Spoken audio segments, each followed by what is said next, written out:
Hey y'all, it's K Cash, and I'm gonna do the review for Love and Marriage Huntsville.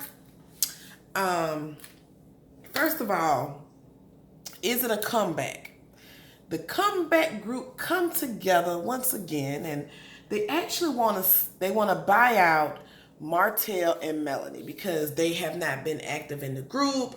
Melanie also expressed when anything came with the comeback group, she just sent their ass to voicemail. She didn't even want to have nothing to do with it. So basically, they want to buy her out. So they all meet up at this house, and um, Marceau and Maurice is there first. Then Martell, he shows up. Melanie shows up then, and then Tisha and I can't remember the other lady's name. Dang it. They show up last. Basically, to buy them out, Martell and Melanie expressed that they're going to need $1 million. And if $1 million is not in that backpack that they have, there is no conversation need to be had.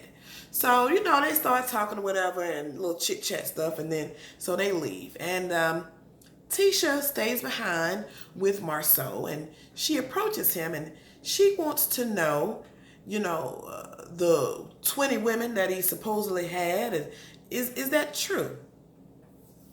Now, I didn't like the way that Marceau answered that question because in my book, you talk long, you talk wrong. You know what I'm saying? Like, he didn't have to do nothing but just simply be like, nah, baby, you know that ain't true. And even for him questioning her the way that he did, like, he trying to make it seem like, why are you even thinking in those terms? Your mind should be that shouldn't even cross your mind.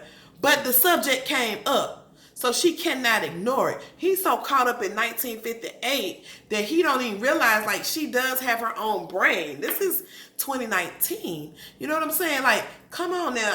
She might be the type of person, look, I'm okay with it long as nothing comes back to me.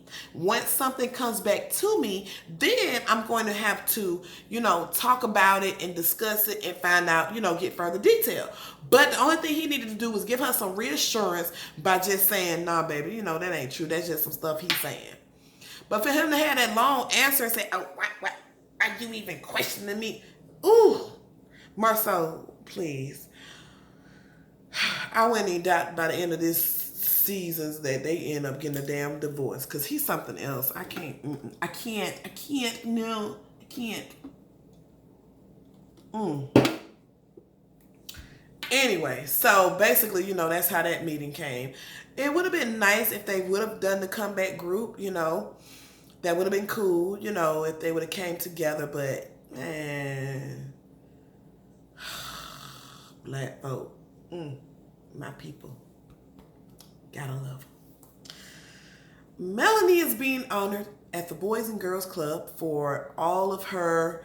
It seemed like she only just donated some money to the Boys and Girls Club, and all the money she done donated, like they giving out an award. But anyway, the whole family is there. We got Martell Jr. and the little baby girl, and then the little baby girl. And that's what they do best. They show up and show out. Good imagery. And that's why Martell married her. He married her because of the business that she offers. That part turns him on. It's just that he has some other areas that turns him on as well. But Melanie, they just don't connect in those things. And, that's natural. Everybody has different sides to them. So anyway, she's showing off her best side as, being a family, being together, and the speech that she gave, I was really intrigued by it, and I really liked what she said, and basically she was like, where she came from in a small town, there was not a boys and girls club for her. But, Martell, he grew up in a boys and girls club, and, it was beneficial because, it was a part of their livelihoods. And, she just explained. And I really did enjoy the speech that she was saying. So it was nice, and that kind of gave him an insight like, damn. Like, does he really feel bad for the way he's treating her? Or does he feel like he's entitled to treat her that way? Not sure, but I don't know what she got going on. And I don't know what they done, maybe she told him to do this shit. I don't know. You just never know. For somebody to come out about their relationship, about, cheating and stuff like that, and just be so open and honest with it, I feel like that there's much more to it than that. I feel like she looks at the bigger picture of things. She wants to have that security. She wants to have that husband that's beside her. And if he goes out and he does his little things, that he'll come back and that makes the family, okay, or whatever's in his brain. So, Martell talks to his uncle, and I was quite surprised at how open and honest he was to his uncle, just trying to get down to the nitty gritty on why he was cheating and the reasons that it may be, and how he felt like he had the big head, and why he's treating his wife that way, and why he felt like he's not being satisfied, basically. But the uncle said, well, look at what type of woman you have. You have a wife that is very busy. She has things that's going on. So, maybe, you need to take that in consideration. But, everybody has needs. To me, everybody has needs. But there should be some type of balance in that situation. And I don't believe in cheating, but maybe they should be more open and honest. And Melanie seems like the type of woman where she puts her foot down. She gonna let you know what she gonna do. She gonna let you know what she don't do. And just because she's good at the business, it might be some things in the bedroom that she, might not be satisfying. But I think that Martell is doing this because he can. That's pretty much. And probably as growing up, he was probably like a lame and he ain't get no place. So now he got the money and the power, so he want to go out and do this or whatever. So, so, I mean, that was a really intense conversation. I'm glad that the uncle gave him some good advice. And, he was telling the uncle that he's also going to counseling. And, he's just trying to, find out, get to the depth of the situation. They were going to Atlanta, and basically what I got out of that is that, the lady that he's with, they're actually in love with each other. I mean, this is a 3-year relationship that they've been going through. So I'm pretty much sure on her end that there are some feelings. She knows that he is married, but maybe when she called and said put Martell on the phone, maybe she was stepping her boundaries over on that. You know what I'm saying? Like, maybe that situation could have been handled differently. But I don't know. You got that what's that 80, that 20%, that 80-20 rule, 80% over here and 20% over there. So you better watch out. You don't want that 20% and try to make that 20% out of your 80%. Oh no, that'll be bad. So, that's that with that. I'm just surprised at how open and honest they were on that. So, Big Mama has a housewarming. Marceau and Maurice have accomplished the dream of getting their mom her own home. At one point, Mom was living with Maurice, and now they have put Mom in her own home, and Mom is having a housewarming.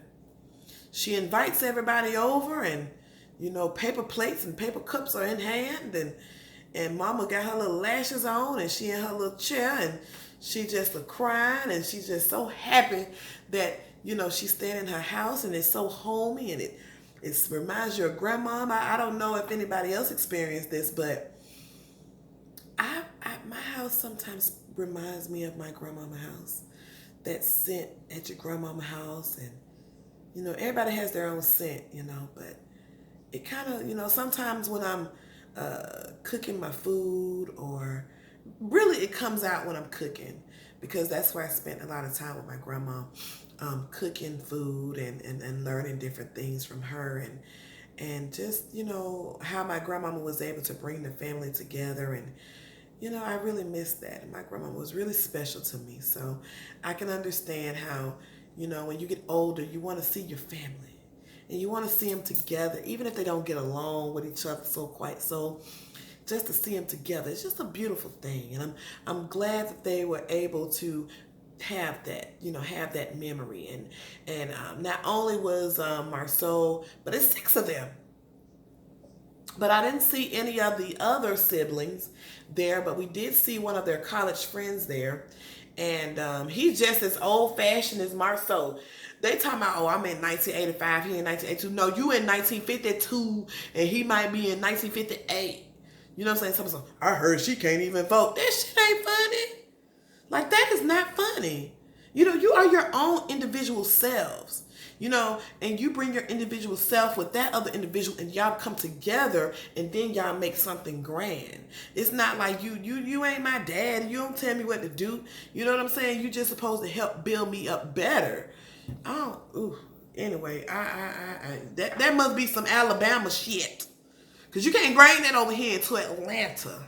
Okay? You be checked real quick. Your ass will be in that house by yourself. You better get with it and get right. So basically, the college friend, he's saying that he wants to do like a little retreat.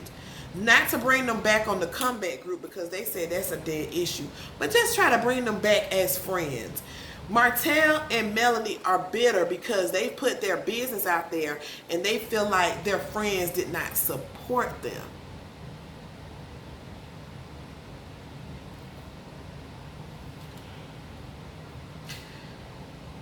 Let me tell you something. People gonna talk. People gonna have their opinions. People gonna say what they want to say. You can't stop it. One thing I got for Melanie and Martell is those are y'all friends. So I'm pretty much sure you knew the backlash that was going to come from it when you initially did the show. You know your friends more than anything. You know it. You know who the shit talkers is. You know who the quiet ones is. You know who your real friends are.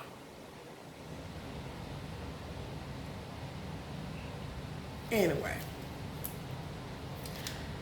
it wasn't much going on with this episode. It was pretty much straightforward.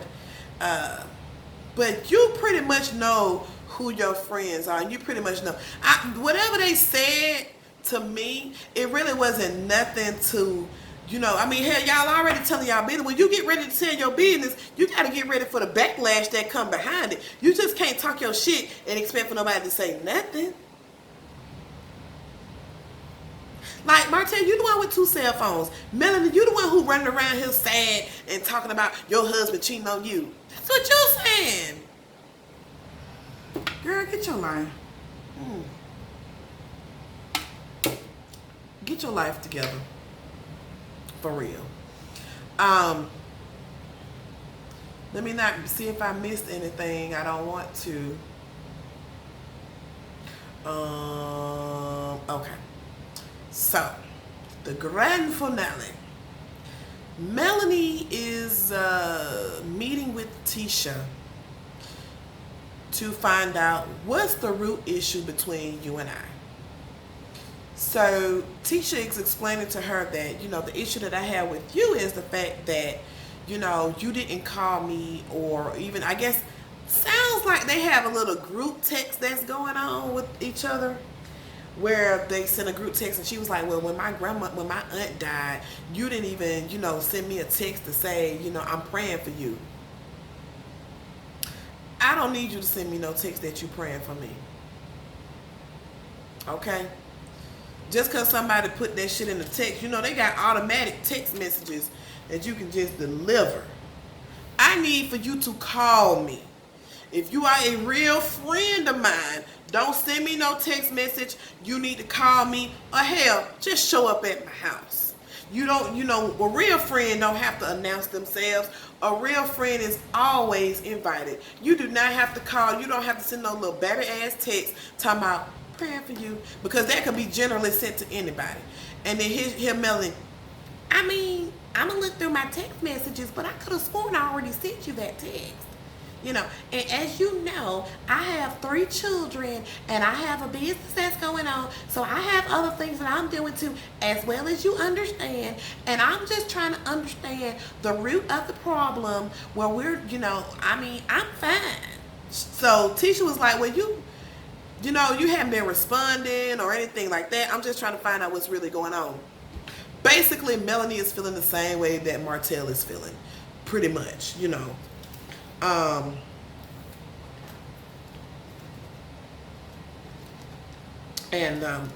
You know, Melanie is like, well, when you found out that was what was happening to me, you didn't even reach out to me as a friend. Seems like you would have called me and be like, girl, get up out the bed. You need to get out. You don't need to be like this. But you didn't even reach out to me. So, I mean, I don't even understand why I'm here. I thought everything was okay. So at that point, Tisha calls Melanie fake. You know, she's like, you fake? I don't even know this person. You know, and Melanie broke it down like, let me tell you something. What you need to do, you need to get a babysitter and you need to ride by the bars because your husband, you know, is at the bars. And she was like, Teacher was like, how you just gonna say that my husband cheated on me? You know what I'm saying? Like, how do you know? And if you're a real friend, why wouldn't you come at me with information? Melanie is like, because you wouldn't even believe me if I told you that he was cheating on you. So why would I come at you with that type of information? You know what I'm saying? So, I mean, I'm going to just let you find out on your own. But don't be naive. So Tisha is like, well, you just trying to say this because you and your marriage got stuff going on. That might be true that me and my marriage got shit going on, but at least I'm open and honest. And I'm always keeping it 100. I've always kept it real. You know, I'm not gonna sugarcoat anything. That's what Melanie is saying. Melanie got all up under Tisha's skin. So much due to the fact that when Tisha says she is sure that her husband is faithful. No. Because as a woman's intuition, sometimes we'll put stuff on the back burner.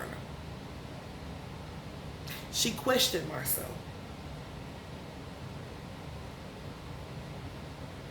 So, then Melanie is saying that you need to ride up to the bars. But that's why Marcel did not want her to have her own brain. Once she gets to her own office and she gets, you know, she gonna start having too much time on her hands to try to do something. You need to be taking care of the kids. You need to be taking care of the house. You need to be doing this. You need to be doing that. I'm telling y'all, season 2, season 3, 4, 5, it's gonna be somebody cheating, gonna be some divorces, gonna be some real stuff that's going on. The only couple that I can say that's good for now is Maurice and his wife, you know, because they newlyweds. Everything is new, and right now, you know, his wife, she's being neutral and she's just trying to be the median ground for everything, and they're in love. I get that, but you know, with Tisha and Marcel is a asshole. He's an asshole, and I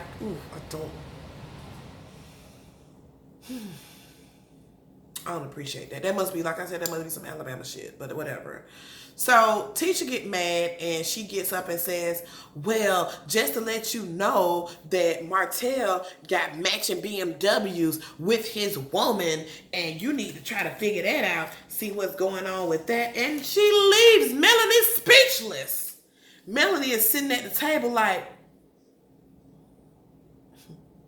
basically Melanie is like, At least I know. At least I know Martell ain't hitting no shit. You don't know nothing about your husband. Far as you know, you think he's faithful, but he goes down to the bar and he's talking to all kinds of women. And from what Martell tells me, he has way more than Martell. So I believe I can handle this chick over here because it's just one. But your man, but Marcel has more. So you need to check your husband before you all start checking me and my man, because I'm being honest and upfront about mine. I keep mine 100. So next episode, Mom Duke's coming. Tisha Mama coming, and Tisha Mama coming loud, baby. You know, Marceau wants to take his this right here gonna be the this right here gonna be the crash kicker right here, honey. Cause see, Mama finna get up in Tisha ear. Mama ain't holding nothing back. Mama tell it like it is, baby. Yes, she finna tell it like it is. Here go Marceau. Can I take my wife for a minute? What y'all need to talk about? Ain't nothing to talk about. See what's finna happen. She finna bring Mom Dukes in to watch them chillin'. And Tisha finna start investigating. And we finna find out that Marceau is the cheater that he is. And we finna find out that some of your shit stank too, buddy. Cause everybody go to the bathroom and expelled it. But it depends on what the fuck you ate. Depends on what kind of shit come out you. All right, y'all. Till next time. Good night.